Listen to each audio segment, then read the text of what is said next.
favorite film is awful. Hello, and welcome to Your Favorite Film is Awful, the show where we take your favorite films and defend them against negative reviews. As always, I'm Luke, here again, yet again, always again, and with me, yet again, here again, always again, is Charlie. How you doing, Charlie? I'm having a good time, mate, especially after that little introduction. Yeah. I quite like that. It was very musical. It was very stage school. I liked it. There's a bit of jazz hands at the end. Exactly. How you been? Fantastic. How's life? Yeah, I've been good, man. I haven't really done much because there's not much we can do, is there? I mean, over here in old England, we're in another lockdown, aren't we? So, Yeah. there's not much we can do. But Or at least we are during time of recording whenever this comes out. I'm not sure when this comes out. We need to have a discussion later. But later, off camera or on camera, behind the scenes. who knows? No, maybe not we can let them behind the know. scenes. No, okay. Too much work. But that said, you should be in your element. This is... You can't go anywhere. You should be watching films day in, day out. No human distractions. What's going on? Are you You're still right. playing Disney? Are you playing that Disney game still? No. You're still playing that Disney game, aren't you? Yeah, I played quite a little bit of it. Yeah, I think it's because like at the start of all this, I watched a lot of stuff, and it kind of gets to the point where, and, I love watching stuff, but I was getting to the point a little bit where I was like, find it hard to be motivated to do anything, sort of thing.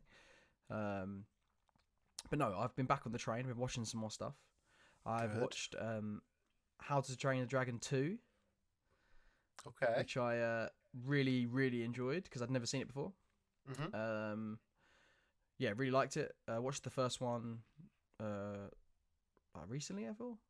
And then the second one I thought was brilliant. I don't know. Have you seen How to Train a Dragon 2?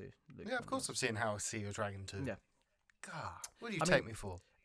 I know. I was just shocked at how they expand on the world. It doesn't really feel like it doesn't really fall for the same tropes as like most other animated sort of Disney or sort of movies. Do you know what I'm saying? Like it Yeah. kind of like the fact that it kind of feels more like Game of Thrones for kids. Like, and I think that's like really cool. Do you know what I mean? Like I just thought that was like as lighthearted as it can be. Mm. I kind of like that. But also it gets pretty dark for like a kids thing, I think. And it's I don't know. I really also all I kept thinking about was should I spoil? Can I spoil How to Train a Dragon that's 2? Kind of the entire premise of the show is hopefully you've seen a lot of movies. So I think, and I feel we're like a bit savage like that, aren't we? We just ruin We everything, are. don't we? Yeah. yeah, you do need to kind of accept that we're going to ruin some stuffs, intentionally or otherwise. But yeah, what's this? I'm sure if it's not like a major spoiler, is it a major spoiler? Are you going to spoil the ending of the film? No, I was just gonna mention how there's a similar bit in it, if you've seen the movie, that reminds me a lot of Aquaman. Do you know what bit I'm talking about? Yeah. Yeah. Yeah. When they go with the mum. Yeah, when they I know Yeah. exactly what you mean. So, Exactly yeah, like I thought that Aquaman was- with the mum. All I kept thinking about was Aquaman the whole Aquaman. time. I was like, what it was. Aquaman must have got it from this then. 'Cause I'm pretty sure that this Aquaman, James Wan just straight up stole it from How to Train a Dragon. I mean, it's a good movie. I would do the same, to be Yeah, fair. isn't that like what creativity is? It's stealing but smart. Yes, I guess so. Yeah, just being clever with it, making it your own, I guess. Exactly. Yeah. What have I One been plus up to? one equals two. Is that what they say? Oh, Andrew Stanton, the guy who wrote Toy Story 3, I think. Okay. Did like a whole TED talk about it, about ideas, and I'm pretty sure. Maybe I'm going mad. I might have just don't named know. a complete stranger, but I'm pretty sure that is him. But yeah, no. What have you been up to, Luke? I'm just trying to remember what I've done. I watched. Oh God, what is it? 2 Weeks to Live, which is a program. It's like a show. It's like 7 episodes with Maisie Williams and the sister from Fleabag, whose name is. She's great, but I can't remember names for love nor money. Yeah, I know what you mean. But the basic premise is that she's lived a sheltered life for the majority of it because some guy killed her dad, and in these 2 weeks that she has to, like, in the premise of the show, she comes out of hiding, finds out that the Earth's gonna blow up in 2 weeks, and goes to kill the guy. But then, Oh, okay. but then, the Earth doesn't end in 2 weeks. It was a Oh. practical joke by their friends. What is Oh, that so she's called? like set out to go kill him, but now she's found out Well, no, she that kills him. She can't. She just does murder- kill oh, She's him. already done it. Oh, Yeah, fantastic. she does it, and then finds out it was a joke, and it's like, I wasn't even going to do this today. I was going to do this in the future after I've done some other things, and it's like pushed everything out of whack, and it's quite funny how Do her everyone. friends know? No, Do her 'cause friends know that she's killed him? they don't. She, like, so they play the joke. She runs off. They follow her to this mansion. She hops the fence, but they don't see her go in, and she like kills a bodyguard and the baddie, and they're just sat outside like, wonder what she's up to. What's taking her so long? Someone must have told her it was a joke by That's now. a bit out of order for. That's a bit out of order for her, because like Mm, if the police turn up and they're sitting there, they're going to be culpable, aren't they? And exactly. she's not even told them what they're doing. It's not nice. To those that haven't watched it the good, show though? yet, yeah, it's very Yeah. good. It's very funny. It's light-hearted. Just so that people are aware, this is like first episode stuff, so I'm not really spoiling anything.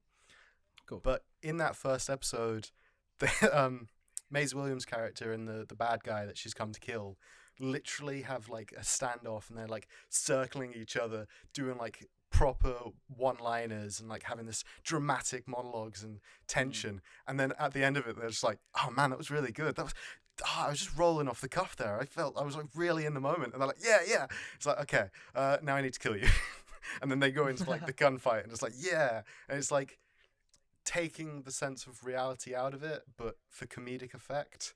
So like it's like you're never under the disillusion that this is real life, but it's far enough away from real life that it like loops back around, and you develop like feelings and stuff, and it's like, these characters, good times. And that's Okay, what good. I've been watching. That There we sounds go. interesting. That was the most long-winded way of explaining that fucking show. No, that's good. It intrigued me. However, this is not the show of us chatting about what we've been up to, is it, Charlie?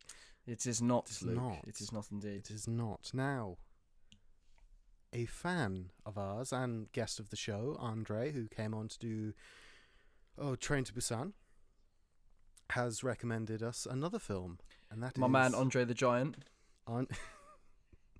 Indeed. And that film is His House, the Netflix exclusive, I believe. Yep. What is His House about, for those who are listening to this episode and don't know what the film's about? Right, so His House is about a refugee couple escaping from a war-torn South Sudan, where they struggle to they move to England basically, and they struggle to be accepted by the community that they've moved in with. But also, whilst this is happening, they're also being haunted by an evil being in their new home. Yes, I'm very excited to talk about this one, especially for it being a debut film, and a British film as well, which is not, which is, I think it's nice to see on the podcast. We don't usually, we haven't done. I don't think we've done any, have we? Mostly American. Shaun of the Dead's. Oh, Shaun of the Dead. Yeah, of British. course. Yeah. Yeah. So at least we've done at least one. Yeah. The Kingsman would probably have Hollywood like aspects, but would have been filmed in Britain for the most part, for some of it at least. It's tough because it's like you get into the whole like, is it a British movie even though it's like made by like Warner Brothers, or do you know what I mean? Like it's Yeah. But Yeah, yeah, no, it this is kind of a quandary. It's a weird. this one. is a proper like kitchen sink drama / horror movie, which I think's a lot something we'll unpack as we get in, because I think it's a really interesting choice of genres. Interesting. Okay, so we'll begin with Daniel's 1 out of 5 star review. If I had only one day to live, I would watch this film. It was so boring it felt like it lasted an eternity. That would be great, wouldn't it, if you could watch a movie that slow time down before the end of the world, and then you could just if mean, it was yes. if it had the power of doing it, if it was that boring. But then to be honest, Dan, if you didn't like it, would you really want to spend your last hours watching a movie you hate? That is also a valid point. I could imagine the last thing you watch is like Batman vs Superman. Do you know what I mean? You're just as you're going out, the last thing you see. I don't even know if that's no, because the thing is, I There's know probably that worse you things don't, than that. like we're already off on a tangent immediately. I Yeah, of know course. that you don't like Batman v Superman. Yeah, However, if it's the last thing you're gonna watch, Yeah. automatically you're gonna like throw away any cares about proper filmmaking and proper storytelling. that is And just- true. That is true. And it's gonna be one of those you're gonna switch off your brain a bit, and you're gonna enjoy the pretty colors and be like, oh yeah, Will I? cool, yes. And like the bit when Wonder Woman rocks up with the guitar, you'll be like, fuck yes, everything's awesome again. Like there's gonna be bits. Doomsday's still gonna pop out, and you're gonna be like, why the fuck is this guy here? But you will enjoy it. Daniel, however, whilst I'm apparently is about bored shitless. but whilst I'm about to die, I'm gonna enjoy it. That's Exactly. the only time I'm gonna enjoy it. Just before my doom. Look, if there's got to be one reason to enjoy a film, I think death is a good reason to enjoy a film.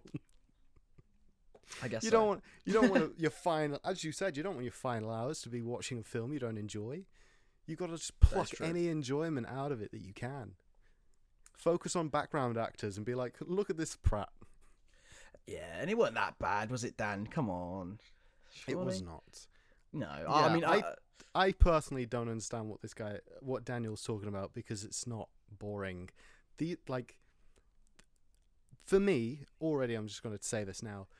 For me, this film kind of fits into a similar bracket as Hereditary, in the Okay. way that it's tension building, and it's not as much in your face as stereotypical Hollywood horrors.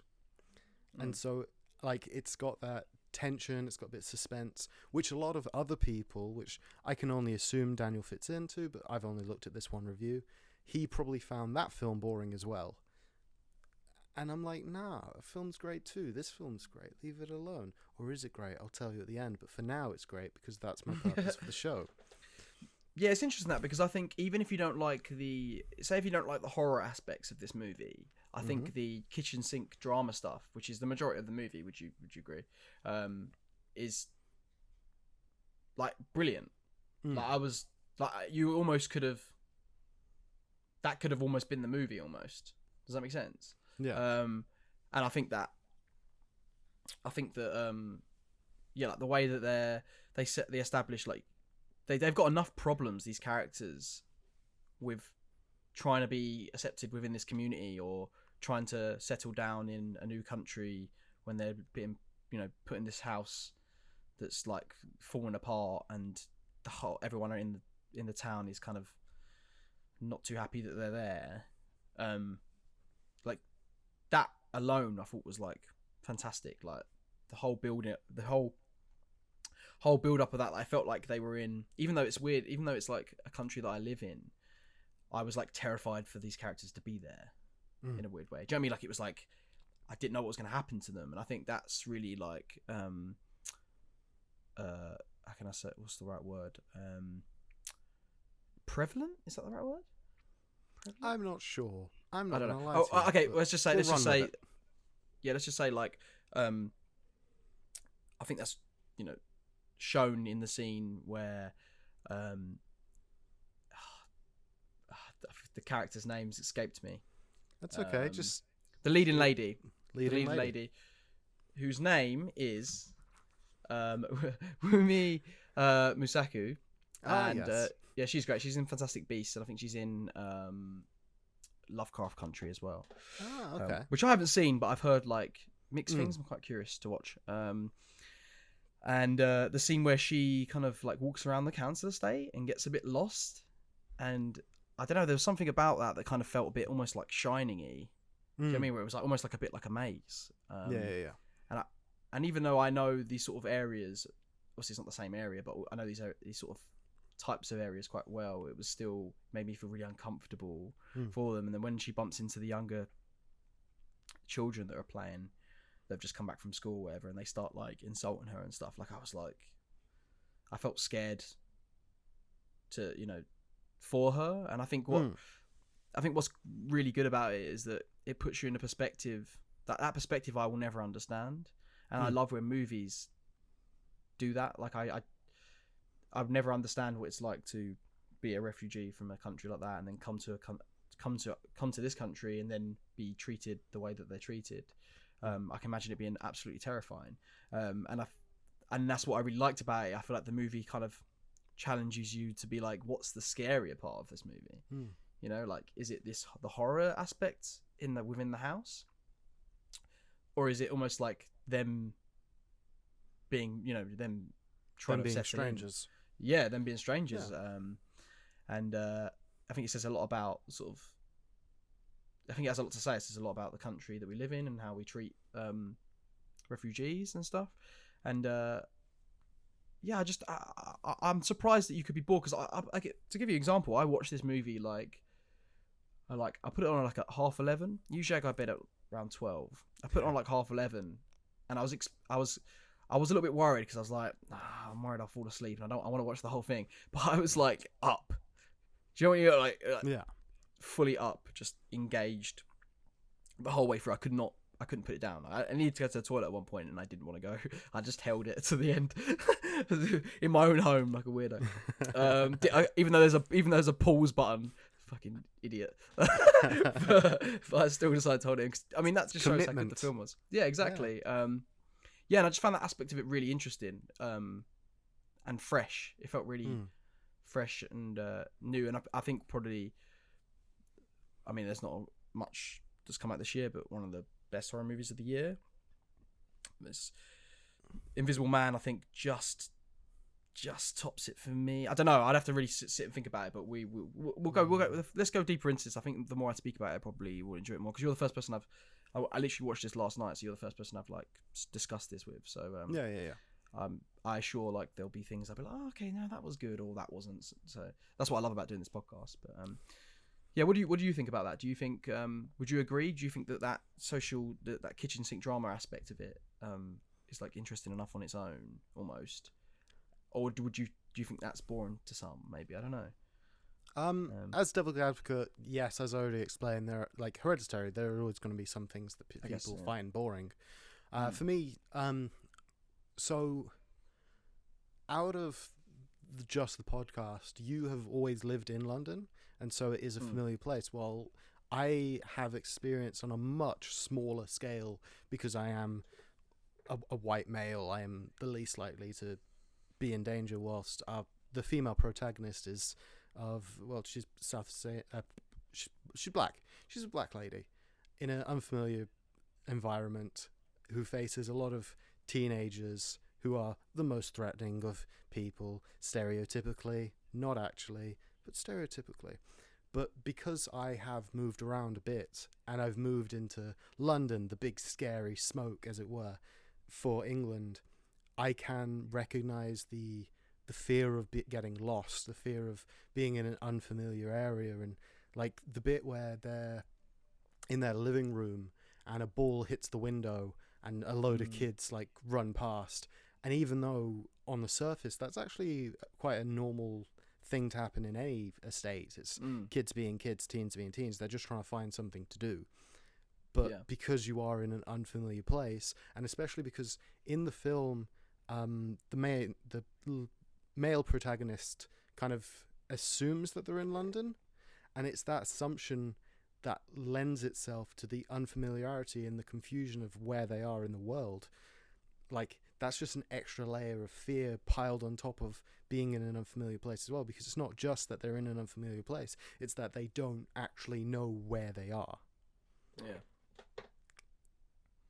However, I do like the supernatural elements, because that feeds into their past, and I feel like that brings a good element to the film.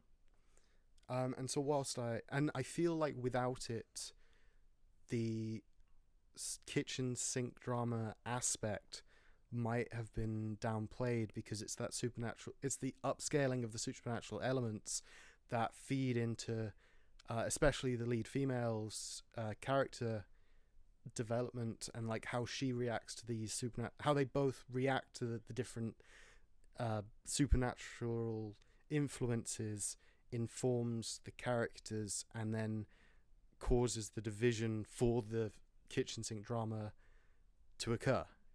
Yes. No, that's actually interesting. No, that was good way you explained that, because it made me think just then that, like, I think what's good about it as well is that she, the leading actress, the leading female character, she is more afraid of the actual area they're in, it seems, than the actual monster, whereas he's more afraid of the monster than the area. And that's what you just said that. There's also, he's afraid of not fitting in, because exactly, I think it's one of those that because of what happens in their home, in their village, he wants to get on side with the community in hopes that this community won't, nothing like what happened to them before will happen to them here if everyone's on side. So there's that kind. So that's like enforcing his desire to integrate and be one of the good ones, as they often say, so that he won't be a target like he was in the village. Yeah, no, I think you're right. I think that was some of the interesting stuff in the movie as well, when they kind of showed that these characters were trying to adapt, like sort of strip away their own culture and adapt this new culture. Like, for example, when Sope Dorishu's character, I believe his name is it Bowl, the character's name? I think it's I know it begins with a B. He goes to the shop and he sees that white family on the in the shop. They were like a what's it, like a poster of like a white family like selling the clothes. When he buys his and he buys the exact same outfit. The outfit, and he buys the exact same outfit and the top that the lady's wearing for his girlfriend or his wife. And I thought that was really interesting. I think that's that whole aspect of fitting in. Like, what does it mean? Why do they have to fit into sort of more of like a white ideals rather than sort of embracing their own culture to be accepted? It was, and I think all that sort of stuff was really really interesting. I think that's the beauty of like horror movies, is I know it's a kitchen sink drama, and obviously those sort of things are those ideas are developed through that aspect of the movie, but I do think horror, because it's so, you're not really limited with horror. It's not like any other genre. People are more accepting to ideas, I find, or to new ideas, or to weird shots, or weird, like more weird ideas. Not that that's a weird idea, but do you know what I'm saying, in terms of horror in general, that that you can sort of do those. Because I think what's good about it is, like, if for horror fans, it's going to get across, people that wouldn't necessarily watch a kitchen sink drama are going to get like those aspects. They're going to learn something through the. Do you know what I'm trying to say about that? Like, they're going to learn. So.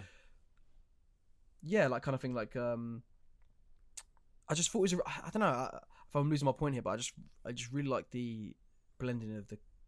I was kind of annoyed when I see it. I was like, that's such a good idea to like blend the British kitchen sink drama with a horror. I mean, I'd like it if anyone knows of any that have been done before. I would really, really like some recommendations if people have seen many of these sort of, like, anything similar to this. That'd be great. So please shout out to us if you do. But yeah, no, I think we've definitely answered to Daniel, even though he's small. We went in on a bit on that. His like one sentence, and reading through it, I feel like we may have nullified the second review, which was from Michael, 2 out of 10. I love social realism. I care deeply about the plight of asylum seekers. I hate supernatural horror. Put all three together, and we get a mismatch of uncomfortable unpleasantness. I hated it from 20 minutes in, when the human drama stopped and the supernatural began. Awful. I should have known better than to watch this tripe. 2 out of 10. And I feel like we've touched. Yeah, I think we touched on that, but also I think I would say that I disagree that the human element stops 20 minutes in. That continues throughout. That whole fear of the, that whole kitchen sink drama aspect, that whole the refugees and them trying to fit in is there throughout the movie. The supernatural stuff is happening throughout with it. Obviously, yes, it becomes more supernatural as the movie goes on, but that's always there, and it's kind of running parallel with that. Also, I thought that I mean, I know he doesn't like the supernatural element. I don't get me wrong, I have my problems with it, with some of the aspects of it, in terms of like I don't think the movie kind of sets up some of the rules of the monster very well in terms of how do you kill it, what do you do, sort of thing. Yeah. But that being said, I think the scares are fantastic. I think some of the scares were really creepy. I'm such a big fan of when something's just like lurking in the background. Especially when the characters don't see it, and I really like one of the first scares when he's looking through the wall. The main character's looking through the wall, and there's the little girl just like laying on the floor with her jaw kind of like. I was like, oh, I sent shivers. There's a few that sent shivers up my spine, like the bit when I think it was like the little boy sort of like walked across the screen, but he kind of like hovered. Yeah, that was freaky. I think there's some really good scares in this. But I can understand not liking the supernatural element, especially if you was really enjoying the first half. But I feel like they're integrated really well. I feel like it doesn't feel for me. It didn't feel forced. Do you know what I'm saying? Yeah. It didn't feel like two separate movies, which I think can happen. Could have happened with this concept. But yeah, no, I would disagree that element is 20 minutes in. Do you know what I mean? I think that sticks out throughout, and I think that's what kept me going as well, because I think I could understand with him that the social realism aspect was more enticing to him. And I can understand as well that I think the resolution of it kind of, you can feel a bit cheated, I think, a little bit. But what I did like is that the social realism aspect is kind of the real twist for me, which is that they stole that girl from someone. Yes, that wasn't their twist door, was great, which I thought was fantastic. And I like that it's almost like this thing is their past haunting them, is that decision they made, because they've not only did they steal her off her mother to try and escape, but she also died because of that. Well, not because of, but you know what I mean, like because of him, essentially, yeah, because of him, yeah. And I just thought that was. I thought that was great. I thought that was really good. That was a really good twist, and I think it was clever how they revealed it with the kind of the flashbacks from the start. I like when you get shown a flashback in something, and then you get shown another one later on that makes you completely question or completely sees a complete different point of you view reconsider to what you the saw. facts that you've seen. Exactly, and then all of a sudden you're like, oh, hold on a minute, this movie now is something else. So this is these characters are not who I thought they were, which I really liked. Well, actually, if I may interrupt you, Nicholas's review kind of touches upon flashbacks and stuff, so we can get this one in before we argue all of the points again. Nice. Okay, so this is Nicholas's 1 star out of 5. There are a number of flashbacks, dream sequences, and visions are muddled up, and in the process completely lost my interest. And even though the story the kind of makes sense at the end, the reveal or conclusion is not powerful enough to become its saving grace. It may well be there are symbolisms and allegories that I have missed, which would have added another dimension to this film, which seems to be liked by many, but unfortunately it was flat and rather confusing for me. Which I feel touches upon what you were just saying. Yeah, definitely. I think I understand him saying the way the monster is dealt with is flat, and I think that comes down to the aspect of, like we said before, like the rules of how this monster can be killed and how you can stop it are very, I find, quite murky. Like you can turn the lights off and it somehow they're even not there. Yeah, like we can go into that now. like I Yeah. feel we can speak about that now before we even get into our reviews. Mm. The logic of because they establish he turns on the lights, the things disappear, but they don't disappear. So when he's like surrounded with a knife at his neck and he turns on the light and they all disappear, it's like, but why do they? Because it must be they're actively choosing to disappear on some level, and it's like, so what's going on? Because yeah, and also that with the kind of supernatural elements of how the monster will like put him back in the dream, well, not the dream, the memory of him, of the little girl dying. Yeah, him on the waves. Yeah, how he'd be like in the middle of the water and stuff. I did kind of like that it was like almost like this, you know, this old like tale, like this mythical creature, and that they all know. I like that they know straight away that it's a problem. Do you know what I mean? I like that. It's, you know, in most horror movies where they're like, no, like in this, they're like straight away. The lady's like, no, let's go. We need to go. And I like that he refuses to believe it, even though he knows that this is a very real thing. That made some really nice like tension and just a little bit different. How he refused to accept it because he's like, finally, I've got my like freedom. Finally, I can start a life. I'm not gonna let this supernatural beings take that away from me. Which I think, as he says, showed a lot this of is his my character. house. Exactly, This is my house. It's his house, and yeah, no, I thought that was good. I liked that it showed a lot about his character of some sort of like, you know, he's had enough. Like he's been through so much that these even though he's scared of this supernatural, he's like, this isn't. I don't care about this. I need to just fit into this world because this is the only hope I have left, sort of thing. I thought that was really nice. And he said maybe the ideas went over his head. I can agree that the supernatural stuff maybe falls a bit flat, but I think in terms of the characters' resolutions, I felt were satisfying enough for me to be like, okay, this is solid. Like I didn't feel, although I felt a little bit like, not cheated, but like a little bit like, oh, that's a shame. Yeah, the way they killed the monster. I didn't dwell on it too much because I was kind of like, oh, but I felt like the resolution like made sense for the characters in terms of that social realism aspect of it got answered. Maybe the supernatural stuff didn't, but I like that aspect, and it was quite a lot of the movie that. Do you know what I'm saying? Yeah, I think I kind of like thinking about it. It's one of those, like, to spoil part of my review, I guess. The way that they deal with the final boss monster at the end, I am in two minds about. But on a purely positive note, it is interesting because it's kind of. So for me personally, it's about how you just said about them.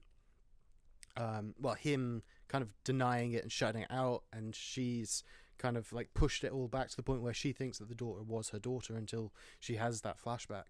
And it is that sort of, he comes to the realization that it is his fault and he did essentially kill his daughter, which is him like cutting his wrist and accepting fate. And then her part of the defeat of the monster is her forgiveness of that, and then her acceptance that it happened, but it wasn't his fault. It was a one of those like either or, save the wife or save the daughter things, and they both kind of accept what happens, and that's why the ending, they're all surrounded by the ghosts, and it's a peaceful resolution from that standpoint, if that makes sense. I get you to an extent. Yeah. And I think as well, because their relationship is a little bit on the rocks, I find, as well, it seems. He locks her in the fucking house. Yeah. So I feel like that. Yeah, I did think it tied in nicely. Yeah. Have you got another review at all? I feel like we answered that one. I have 2 reviews, so we'll see how these go. Okay, so the next one is Alex. It's a 1 out of 10. It is dreadful. The fact that this is considered high art in today's society demonstrates how terrible most art is. The film is predicated on one hollow metaphor and the family's misdeeds in their effort to escape their home country. Simultaneously, it makes some sort of half-baked effort at social commentary by way of reference to the hostile environment culture and so on and so forth. The result can probably be best characterized as a fart. A series of images depicted by a series of individuals that only the mind of a social media idol, soap opera addicted 21st century fool could enjoy, could think was remotely inventive, intellectual, or poignant. As I said at the beginning, dreadful. I would disagree with that completely, because I think it's quite an insult to call it a soap opera, particularly because I think the dialogue is really good in this, and I think that the fact there's a lot of like show don't tell in this movie. There's little stuff like when they've just got over to England, and it's just before they get their review, before they get shown their house, and he's laying down. I think he's just had a bad dream about what happened, and he like rubs the material on of her shirt, his wife's shirt, and like that stuff to me, I think that's great filmmaking. Like I liked that it was showing him like comforting himself with his wife's clothing. And like, do you know what I mean? Like that's good filmmaking. I think to call it a soap opera, like that's the sort of subtlety and that you don't get. And I think the way that it was directed, I think was phenomenal. I think he has the director Remy has a real like vision. And I know, even though this is his first movie, I think this is like someone maybe to look out for, because like every shot felt like it was there for a reason, and the way everything was staged, particularly the shot when it was like a close up of the protagonist. I think he was working on the house, and then behind him you can just see loads of like ghosts in the wall. I was like, damn, that freaked me out. And it's ideas like that where I'm like, this is someone with a vision here, or like even just the idea of the room floating on the waves, like the shot where do you know what I mean? He's at the dinner table eating, and it zooms out, and it's like the cracks in the wall, and it's the sunset on the waves, and it's that shot. Mwah. I think that's Brilliant. used for one of the posters, and it's just good shot. Brilliant. I never thought I never thought wallpaper could be so terrifying as well. Like that bit when the wallpaper just like peels a little bit and then all comes down. I was like, ugh. Like, there's something really chilling about that, and I think that's great direction. That's great horror, and I think people don't appreciate how hard and difficult it is to make a horror movie. I think that's why sometimes, I think I said before, like on my Letterboxd, I'm a bit more like generous when it comes to how I rate horror movies and comedies, to an example, because I think they're the two hardest genres to make, particularly to pull off because of the nature of them. You know, it's hard to make people like comedies. Like you can't make everyone laugh. It's hard to make people laugh, and it's hard to scare people. So when you can do that, I think that's the magic. But yeah, sorry, you was going to say something. I was going to say that the only bit I would consider soap opera-y is when the neighbor comes out with her cat and is just like, why don't you leave? Why are you still here? Go away. And that interaction is the only bit where I'd be like, I could see that on a Coronation Street or an EastEnders. A light bit of neighborhood racism. I could see that happening. But everything else is just, it's great. It's good stuff. And it is a mix of, like, as I've said, it's the tension, and it's the supernatural element, and it's this kitchen sink drama, as you keep saying. And I feel like it's too... I don't want to say it's too well directed to be a soap opera, because that's an insult in soap operas. They've come a long way in their like they have their place. 100 yeah. years. But it is like you can tell that the director has had a lot longer to focus on shot composition and dialogue and stuff than your average soap opera person will have, because you know they got to get that out on the daily. Whilst this was the director's, hopefully not, but for the current time, his magnus opus. It was his his film debut to movie. debut. So Exactly. He would have spent a long time. I assume there's like at least 3 drafts and like a thick wedge of storyboarding on how everything's going to come together. So to say it could be anything associated to a soap opera other than the fact that it's in a cul-de-sac and it's in Britain is an insult. yes, definitely. Yeah, also I think like the effects were really cool as well. Like particularly for the budget that the movie had. I think he did a really clever. I think there's a few really clever things that the director did. I think to save budget, with things like when the ship, when the ship is they're riding on the water, and it's at night. I mean, you can tell that it's some of it's CGI, but I think it's really hard to. I think the fact that he put it at night is like a really clever. Yeah. Do you know what I mean? There's things like that where I'm like, he's definitely been given obstacles to overcome, and he's overcome them using smart solutions. And the same with I thought that I like the effect of the monster putting his fucking arm in his. Oh yeah, when he slips his his hand in his arm like a sleeve. Yeah. Oh, that was horrific. That sent That shivers. bit's good. That was really good. Yeah. I like For when whatever horror my- movies show me. After you. I like when horror movies show me like something really grotesque and kind of violent that I've not seen before. Do you know what I mean? Like something like that. His hand being used almost like a puppet. Like the idea of someone sort of slipping into your skin. Ugh. Yeah, I thought that was really cool. Yeah. Sorry, I what were you agree. gonna say, It was great.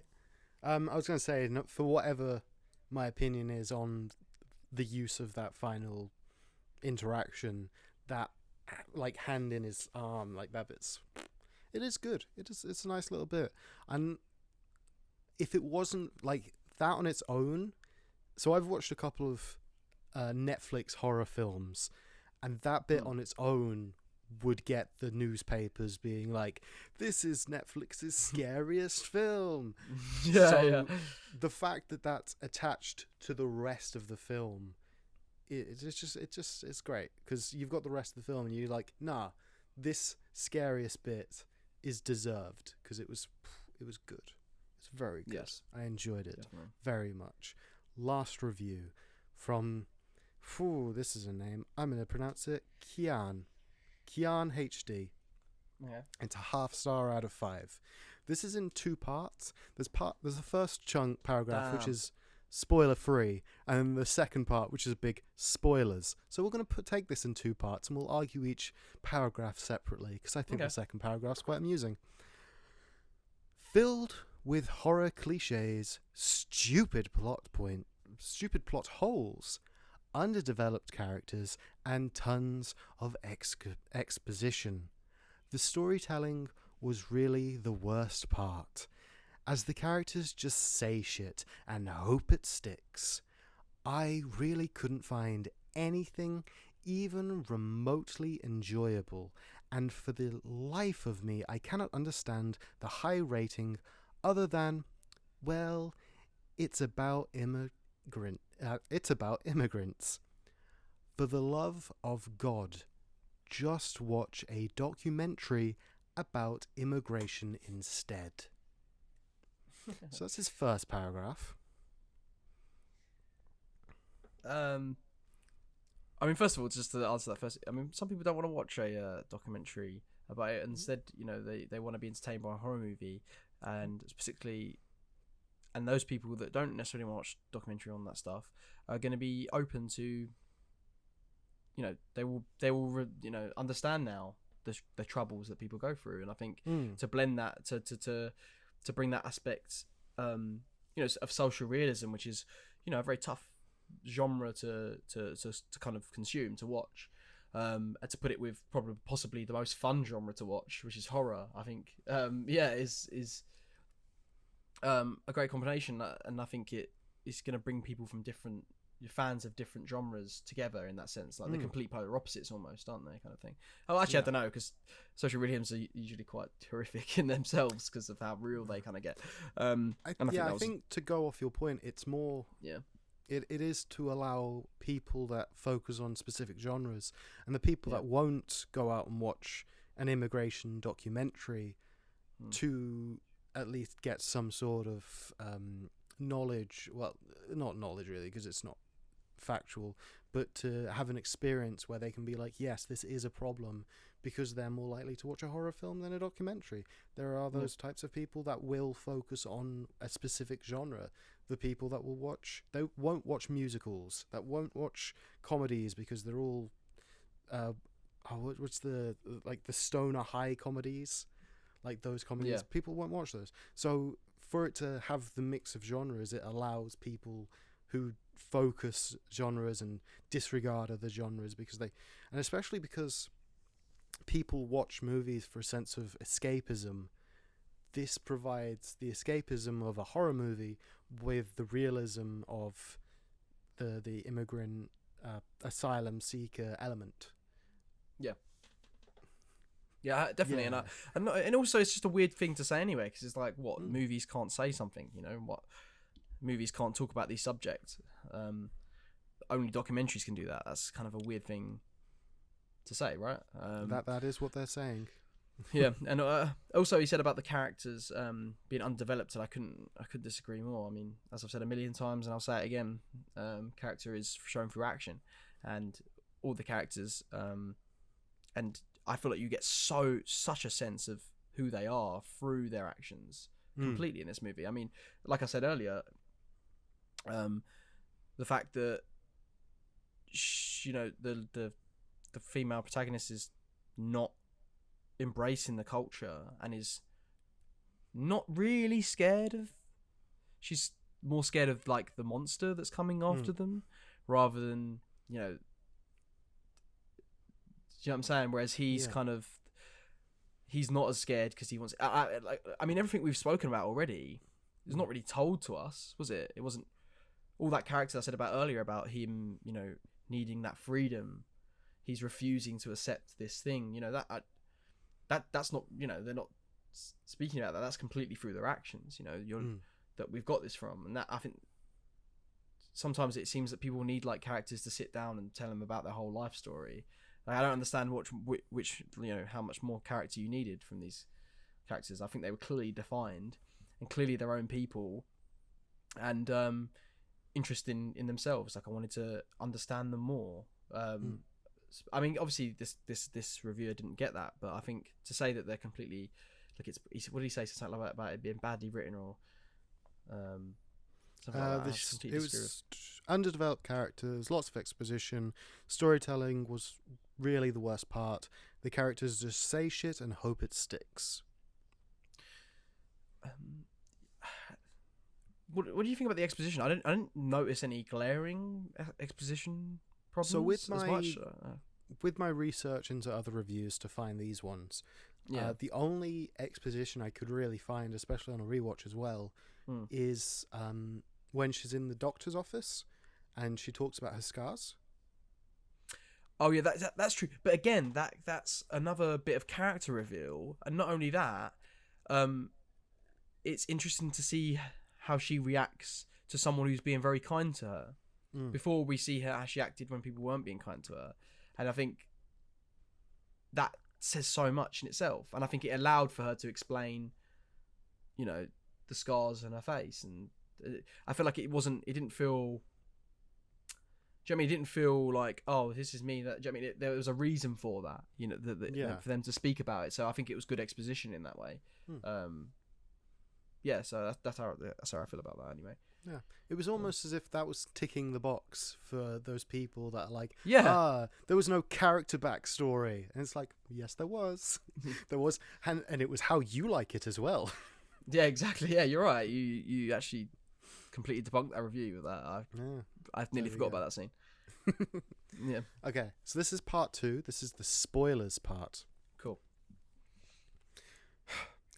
At first, the woman was like, oh, we've been marked. It's following us. Even though they didn't show one scene of her interacting with the ghost or getting spooked or whatever. And the man was like, Yes, they did. yeah, I know. The man was like, whoa, you crazy. But then 10 minutes later, the man was like, oh, we've been marked. And the woman was like, question mark, question mark, question mark, question mark. And then the woman was again saying, yeah, you know, I've been talking to it. It doesn't scare me. And the man again was like, whoa, you've been spending too much time with yourself. There's no such thing as ghosts. Make it make sense, for the love of God. Also, the protagonist just went and told her traumatic past in the first act to some random-ass doctor just to give some exposition. You know, at that point, I knew what I was in for. Trash. I think we've already spoke about some of that, but I think it's pretty clear that there is a scene where she sees them all. She's sitting there and they're all there. I mean, it's quite a long scene actually as well. And I think, you know, he knows the ghosts are real. It's weird how people take things sometimes like on completely as people say them. It's very like there's no subtext. That's spoilers part is very face value. It's very much like they don't understand that he's lying and that he's lying to trying himself, to ignore it. Exactly, yeah. Like, oh, we don't see, like, we can go, I want to go through this because that's the only reason it's here. The woman says, oh, we've been marked, it's following us. They didn't show us a scene. Yes, they did. Because the wall took the apple or whatever fruit she was eating, and she looks at it, and that's us knowing, because the only thing that we've seen come out of that wall is ghosts. So we, the audience, know she's interacting with them. Yeah. And then the man's like, whoa, you're crazy, because he's denying it. We've seen him interact with them. He's denying it. And then the big ghost interaction happens, and that's where he's like, oh no, we've been marked, burn everything. And why is she going question mark, question mark, question mark, question mark? Because of his reaction, which is to burn the shit they own. It's, oh yeah, we got to get rid of everything. And one of those things is like a necklace from her dad, who we can only assume died in the village attack in the film. Yeah. And it is like, yeah, she's been talking to them. And the reason, and then the whole bit that she's like, oh, I've been talking of it, and I'm not scared of it. I'm scared of you. Yes, because the monster is like, hey, I'm only here because he fucked up. And if you let me have him, I'll give you back your daughter. Sounds like a deal. And so she has nothing to be afraid of. It's like, come on. Yeah. Come on. I'm not even a film guy, and I get that. I don't think you say you're not even a film guy, yet you co-host a film podcast with me. Right, the people are watching. I'm like, you know. I like to fit myself as these the people are profile trusting of the you. average. I'm the average film goer who just happens to have a podcast with a film enthusiast. I think that's the dynamic, though, isn't it? I guess, but exactly. You know your stuff. But I'm not gonna lie. I absolutely loved the passion from you there, Luke. That was fantastic. I'm glad to see you on a rant. Yeah. It's good to see you on a rant on the podcast, because I feel like it's usually me ranting about something, but it was good. It's one of my normal dynamic is I have to hide my rants until the end. Yeah, exactly. But that review specifically, I was just like, fuck you. It's come on. You can have every fault that you want with a film, but don't fault what it's actually doing and showing you. No, I agree. And it's strange, isn't it? Because it feels like sometimes some people online, particularly with some of the user reviews that we read out, when it comes to character like this one, it's that one quote itself of him saying, you know, I don't believe them, or they're not real. It's like, I think sometimes the reason why people don't think there's character in some of these user reviews is because they're not understanding that there's subtext to the line sometimes, you know, that not everything is what it says. That's the kind of the point. That's why it's clever. That's why it's good dialogue or good writing. Exactly. yeah, no. Yeah. Well, that's That was all good. of the reviews. So now you can take off the mask and express your true opinions, unless you secretly do 95% enjoy the film. Which seems, which is the critique that you've critiqued the disguise that you've been wearing. The skies I've worn. Yeah. I need to rewatch it definitely before I can say. My initial thoughts after I watched it was like, did end a bit flat. I did feel a little bit cheat, not cheated, but just a little bit like, it's a shame they didn't really set up the rules of the supernatural stuff. I feel like it just needed a little something before, and it could have been really like fucking special. But that being said, I really like it. I really like the like I've said already, that whole merge of the two genres, of it being like the social realist kitchen sink drama kind of movie with horror aspect, kind of, and also that it was I like that it was so real, it was so kitchen sink drama, yet also had this supernatural stuff, and like the fact that it blended that so smoothly, I think is a achievement in itself. I've been toying in terms of like, well, how would I rate this movie? I mean, I've always find it hard to rate things anyway. I think if you see my letterbox, it's completely inconsistent. I change it all the time. I don't know what I think a 3.5 star is really, or a 3 star to be fair. But yeah, I have it just feels right, you know.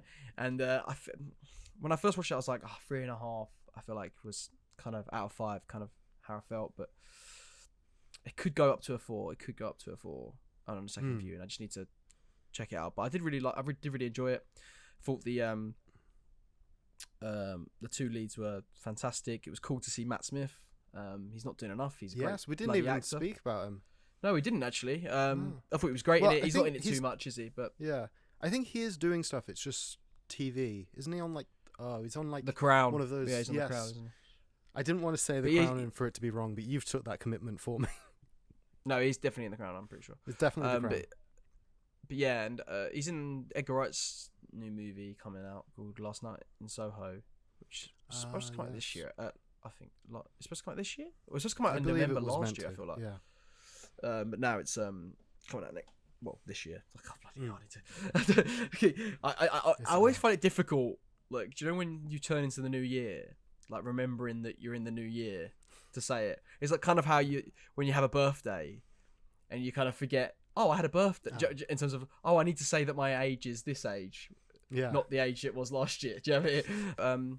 Enjoyed it. Recommend it to people, especially horror fans. Don't necessarily know if it's for everyone, but definitely an interesting film to check out. A great British debut. I mean, that's what I'm more excited about. Excited to see what he does next. And I think it was nice to see a movie set over here, a horror movie that was good. Yeah, like I said, I had my problems with it, and I think a second viewing will see how it goes. But right now, how I feel about it is, I think all that, the social real aspect, the fact that the asylum seeker, all that, I thought was so interesting, and just as terrifying as the horror stuff, which I thought was clever, and I really like that. Yeah. I think that summarizes it up a little bit how I feel, don't you? How about yourself, Luke? I'm curious to know what you think of it. Okay, so you know how earlier I spoke how it fits into a similar category as Hereditary? Yeah. I like about 90% of both Hereditary and this. And it's the ending of both that I don't really like.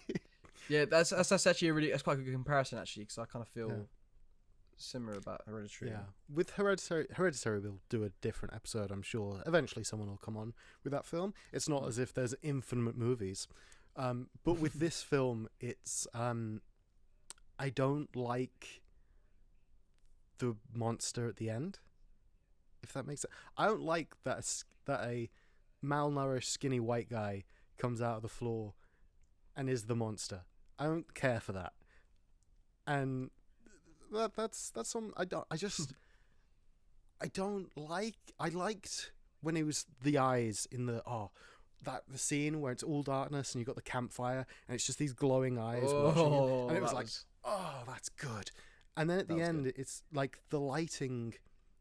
It's in a house, so you can't really do the lighting of like this is a big scary monster, and it's just this is a guy. This is a guy. This is a guy. He's a. So you didn't think very he was creepy unattractive- looking? Yes, but like I don't know why I had to turn into him then when I. yeah, just like, It's creepy. Yeah. but it was creepier before I knew what he looked like. It was creepier before I could be like, well, that's the monster. That's the guy. That is a guy in some makeup doing a weird glove thing. But I think like the glove thing makes up for the fact he's there and like Yeah, I see what you lessens mean. the blow a little bit. I think that's all right.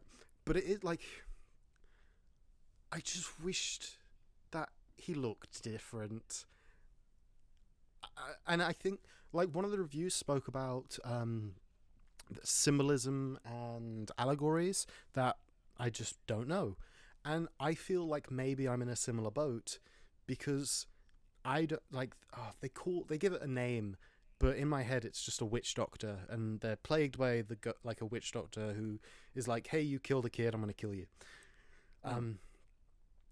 So I assume that there's some sort of South Sudan based culture, and that's a folk figure in that culture, and that's why he looks that way. But because I don't know that culture and I don't know anything about that, that's why for me I'm like, yeah, eyes in a fire, scary.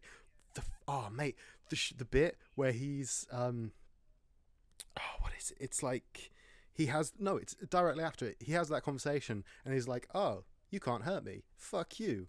You can't do anything. And then the guy, the baddie's like, cool, well, I'm just going to fuck with you and put you in a dream of waves.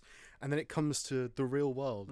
And our main guy's just staring and he's got piss in his pants because he can't do anything. And it's like, that was great. I can't physically hurt you and I can't kill you myself.